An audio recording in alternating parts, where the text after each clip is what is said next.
Yes, the VA is now granting new presumptive conditions, and this is as of yesterday, and the effective date for these will go back to January 10th of 2025, and I'll show you where I pulled that date from. There was a press release on January 8th informing the veteran community that new presumptive conditions are coming down the pipe, but these have not been given the green light to be processed until just yesterday, so it's brand new. Something I don't do too well is ask veterans to subscribe. So on that note, hit like, subscribe, do all the things, all right?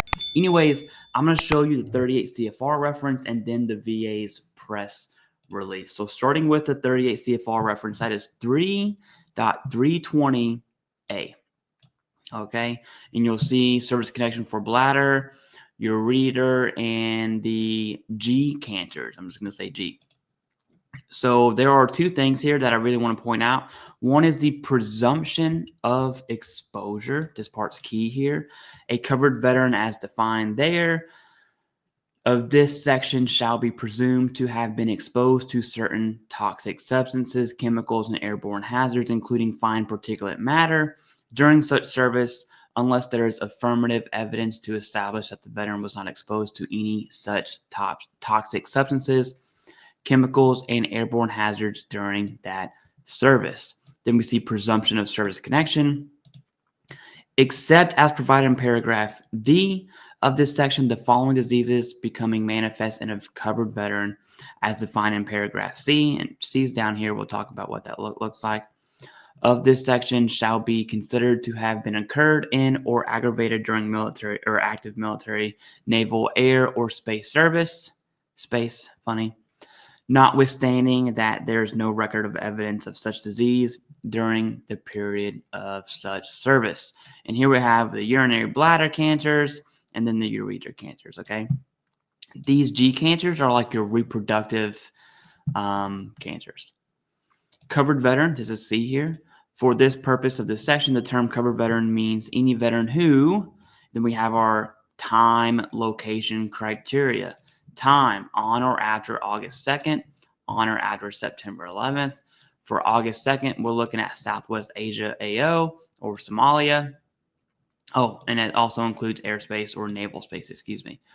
And then it's on or after September 11th. And then we have the normal PACT Act locations: Afghan, Djibouti, Egypt, Jordan, Lebanon, Syria, Yemen, or Uzbekistan. There are some exceptions here that we are definitely going to read. Then I'll jump over to the press release. Exceptions: a disease listed in paragraph Bravo of this section shall not be presumed service-connected if there is affirmative evidence.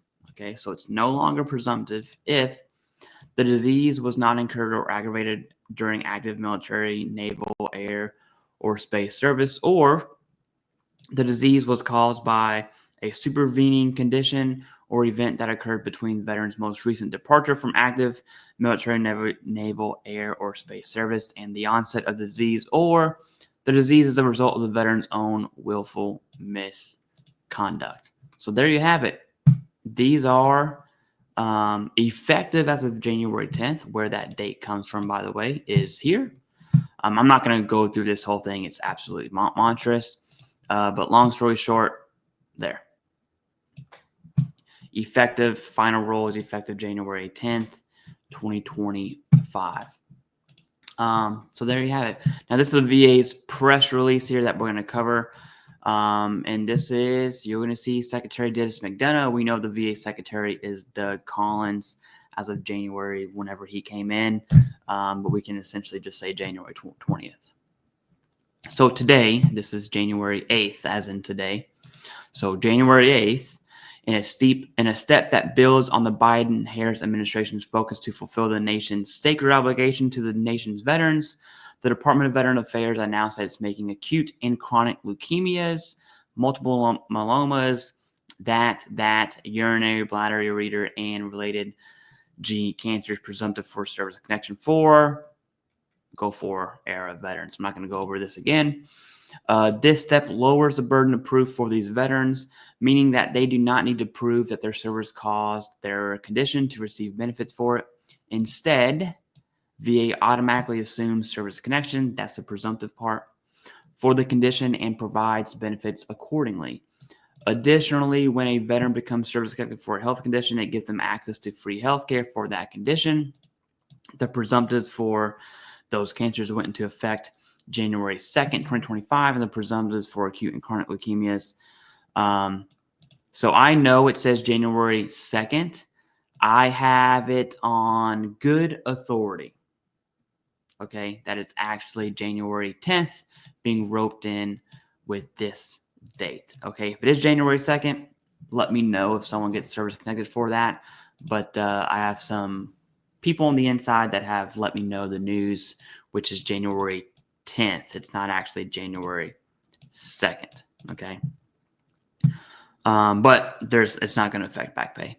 This expansion is part of a comprehensive years-long effort by the VA and the entire Biden-Harris administration to expand access to benefits for veterans as part of President Biden's unity agenda for the nation. This part I'm not going to go into. You can pretty much read it yourself. Let's see what the previous VA secretary said. Then we'll go ahead and end this. At VA, our goal is to provide every veteran with the care and benefits that they've earned for their service to our nation, and that's what it's all about.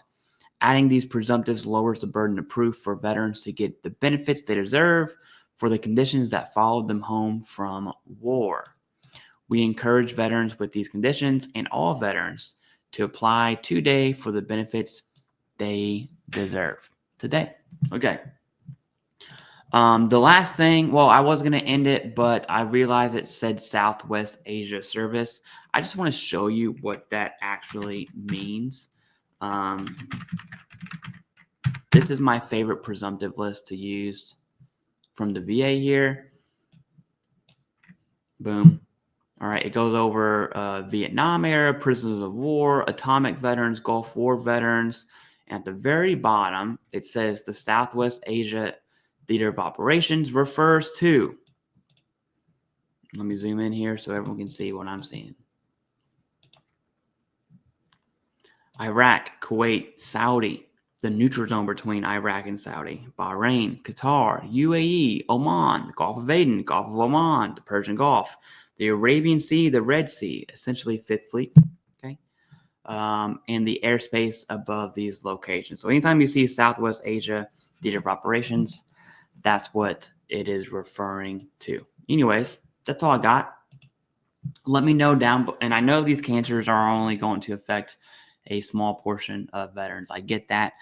But if you made it to the end, I appreciate you. Even if you don't need it, watching all the way to the end helps get this video into the right hands of someone who does have these cancers that can now go back to January 10th for some back pay. All right, that's all I got. Thank you.